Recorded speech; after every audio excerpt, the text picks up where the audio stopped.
See, Hyderabad has two major oxygen resources. One is KBR Park and another one is HCU. KBR Park ki 180 acres land ఉంది and HCU కి 2200 acres land ఉంటుండే. ఇప్పుడు current 1200 acres land ఉంది. But ఈ 1200 లో కూడా 400 acres government occupy చేద్దామని చూస్తుంది for the development of IT companies.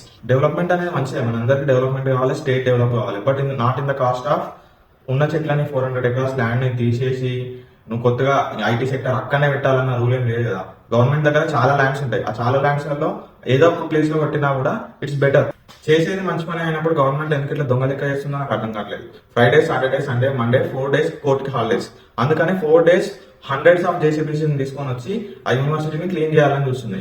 మీరు చేసేది మంచి పనే కదా, అట్లాంటప్పుడు ఎందుకు ఇంత తొందర? ఇష్యూ, ల్యాండ్ ఇష్యూ అనేది ఒక యూనివర్సిటీ ఇష్యూ లేకపోతే ఒక స్టేట్ ఇష్యూ కాదు, హైదరాబాద్ లో నివసిస్తున్న ప్రతి ఒక్క పౌరుడి ఇష్యూ. ఎందుకంటే ఇఫ్ ఈ ల్యాండ్ అనేది 400 acres అనేది ఈ ల్యాండ్ ని క్లోజ్ చేస్తే ఆక్సిజన్ అనేది చాలా తక్కువ అవుతుంది.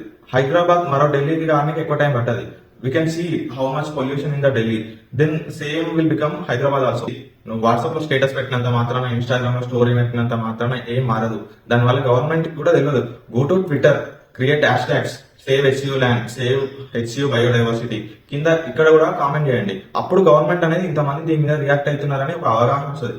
నువ్వు జస్ట్ నార్మల్ గా వాట్సాప్ స్టేటస్ పెట్టినంత మాత్రాన, ఇన్స్టాగ్రామ్ స్టోరీ పెట్టినంత మాత్రాన అది అసలు ఎవరికి తెలియదు. దీని మీద అపోజిషన్ పార్టీస్ ఏమంటున్నాయి, రూలింగ్ పార్టీస్ ఏమంటున్నాయి అంటే వాళ్ళ పొలిటికల్ ఎజెండాస్ వాళ్ళకు ఉంటాయి. But as a common man గా నువ్వేం క్వశ్చన్ చేస్తున్నావు, నువ్వు నీ వాయిస్ ని రైజ్ చేస్తున్నావా లేదా అనేది matter. Trend the hash tags.